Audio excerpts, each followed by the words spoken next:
Bonjour, je me présente Céline Garcia, cofondatrice du réseau DM Expert.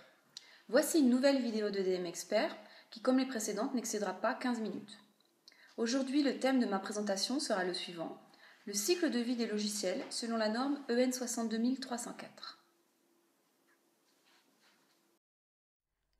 Le cycle de vie des logiciels selon la norme EN 62304 version 2006. Dans cette présentation, nous verrons tout d'abord en introduction le champ d'application de la norme, puis les exigences en termes de système de management de la qualité, et enfin les exigences de développement logiciel. Cette norme s'applique aux logiciels qui sont des dispositifs médicaux eux-mêmes ou des logiciels autonomes, ou aux logiciels qui sont des parties de dispositifs médicaux finaux qu'on appelle aussi les logiciels embarqués. Le principe de cette norme est qu'il ne suffit pas de tester un logiciel pour qu'on soit sûr qu'il fonctionne. Il faut également implémenter des méthodes pour le développer. Cette norme s'applique à divers types de développement logiciel, ou cycle de vie. Tout d'abord, elle s'applique au développement en cascade, qui est une séquence d'activités réalisées en une seule fois. Par exemple, nous déterminons les besoins des utilisateurs, puis nous définissons les exigences techniques, nous réalisons la conception, le développement, nous testons, nous figeons la version et enfin nous libérons.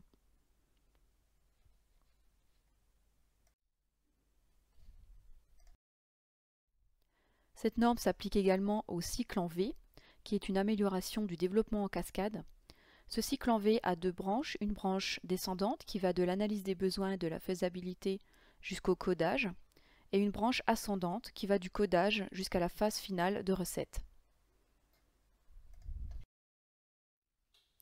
Enfin, cette norme s'applique également au développement de type agile ou développement incrémental, agile signifiant qu'il y a de la facilité et de la rapidité dans l'exécution de ces mouvements. Il s'agit en fait de développer une version minimale, puis d'intégrer les fonctionnalités par un processus itératif, basé sur l'écoute client et sur des tests tout au long du cycle de vie.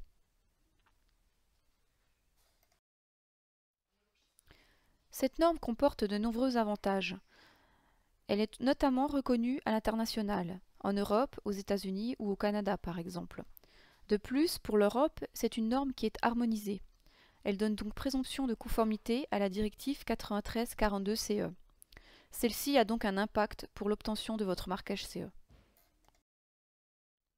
La base de la norme est la décomposition en 3 niveaux. Un dispositif médical peut être constitué de 2 ou plusieurs systèmes logiciels, qui eux-mêmes peuvent être constitués d'items logiciels, subdivisés en items logiciels également. Enfin, chaque item logiciel est composé d'unités logicielles. Nous allons passer aux exigences générales de la norme qui concernent le système de management de la qualité. Il n'y a pas d'obligation d'être certifié ISO 13485 pour pouvoir respecter cette norme. Mais la norme recommande de respecter l'ISO 13485 et d'évaluer le niveau de conformité par des moyens internes ou externes. Pour des sociétés qui n'auraient pas de système qualité ISO 13485, une checklist est à disposition en annexe de la norme pour s'évaluer de façon interne. Cette norme est applicable aux fabricants au sens réglementaire. C'est en effet le fabricant qui est responsable du respect de cette norme et de la mise en place des processus de développement logiciel, même si le logiciel est un OEM et même si le logiciel est réalisé complètement par un sous-traitant. Les exigences de la norme sont applicables en fonction du risque logiciel. Celui-ci est basé sur la sévérité des dangers qui résultent d'un dysfonctionnement du logiciel. 3 niveaux de risque sont définis dans la norme. Le niveau de risque A, aucun dommage ou nuisance sur la santé n'est possible. Le niveau de risque B, aucun dommage sérieux sur la santé n'est possible. Et enfin le niveau de risque C, un sérieux dommage ou la mort est possible. Si le fabricant met une mesure de maîtrise du risque hardware, alors la classe du logiciel peut être réduite de C à B ou de B à A. Les logiciels qui contribuent à l'implémentation de mesures de maîtrise du risque sont classés selon la sévérité du danger qu'ils maîtrisent. De la même façon, si un système logiciel est divisé en plusieurs items, il sera possible de classer chaque item séparément. Cela sera possible après la réalisation de l'architecture, selon la fonction de chaque item bien sûr, et par défaut, la règle est que les items héritent de la classe du niveau supérieur. Nous pouvons voir sur ce schéma un exemple de classification d'un logiciel. Un dispositif médical est composé de deux systèmes logiciels. L'un des systèmes est de classe C et l'autre système est de classe B. Si l'on prend le système de classe B, nous pouvons voir que celui-ci est composé lui-même de deux items, dont un est de classe B, car il a hérité de la classe supérieure, du niveau supérieur, et l'autre est de classe A, car le fabricant a pu justifier que cet item ne présentait aucun risque pour la santé du patient.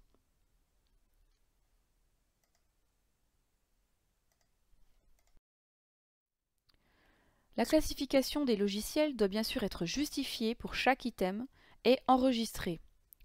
Le système global aura toujours la classe la plus élevée de ses sous-systèmes. L'avantage de cette classification par sous-système est que l'on applique les exigences de la norme spécifiques à chaque item et à chaque classe. Nous pouvons en effet voir dans ce tableau, qui est un extrait de la norme, que les sections de la norme ne sont pas toutes applicables à toutes les classes de logiciels. La classe A comporte beaucoup moins d'exigences applicables que les classes B et les classes C. Nous arrivons maintenant dans les exigences de développement logiciel. La norme développe toute une partie sur la planification du développement. Le fabricant doit réaliser un plan chapeau du projet informatique.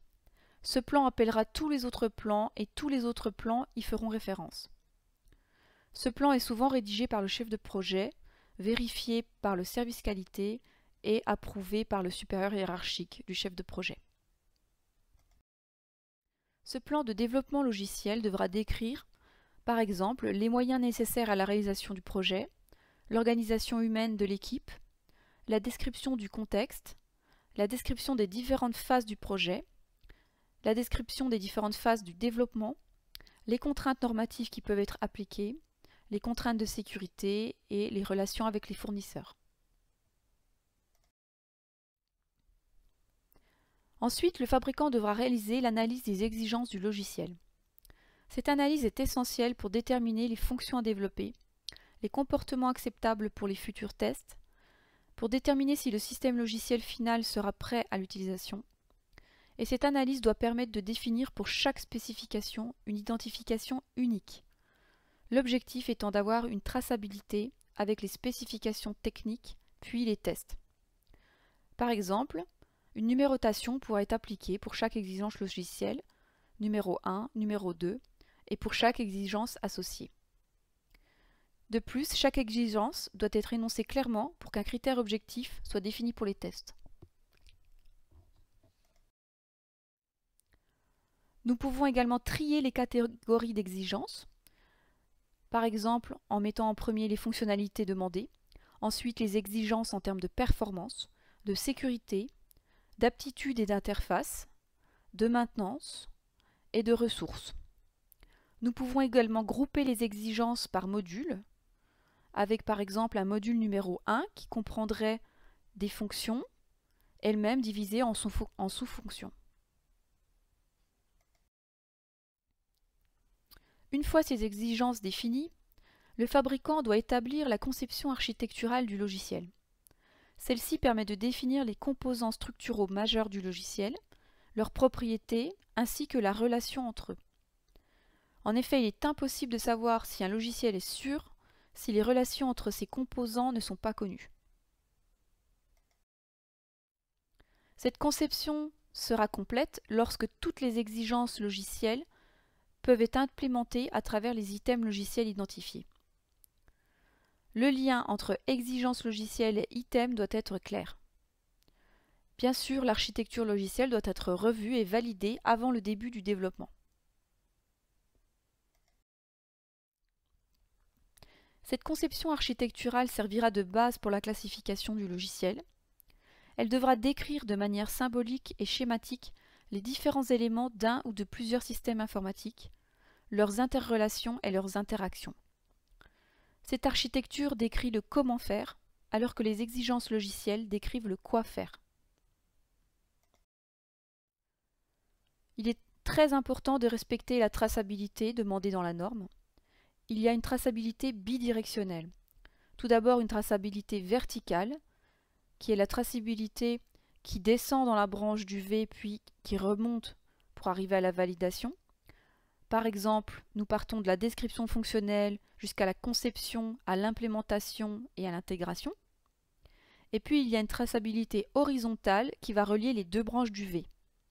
Par exemple, elle va relier la description fonctionnelle à la validation ou encore la conception à l'intégration. Enfin, nous arrivons à la phase finale de test du système logiciel. Plusieurs choix sont possibles pour les tests. Le fabricant peut réaliser une validation par item ou une validation globale. Il devra en effet définir une stratégie de validation qui sera établie en fonction de la complexité du logiciel, de l'indépendance technique et fonctionnelle de chaque module ou item et de l'utilisation prévue. Ceci devra être établi dans un plan directeur de validation ou validation master plan qui définira la politique de validation choisie par l'entreprise, l'équipe qui sera en charge de cette validation ainsi que les délais. Enfin, une fois les étapes de test terminées, le fabricant devra passer à la phase de libération du logiciel. L'entreprise doit avoir des procédures qui doivent être définies afin de préciser quels sont les éléments qui permettent de libérer le logiciel.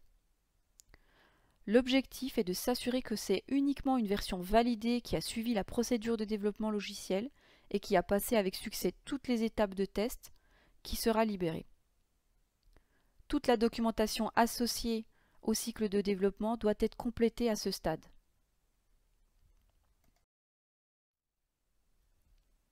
Lors de la libération du logiciel, on doit s'assurer que les outils qui ont permis le développement du logiciel sont tracés également.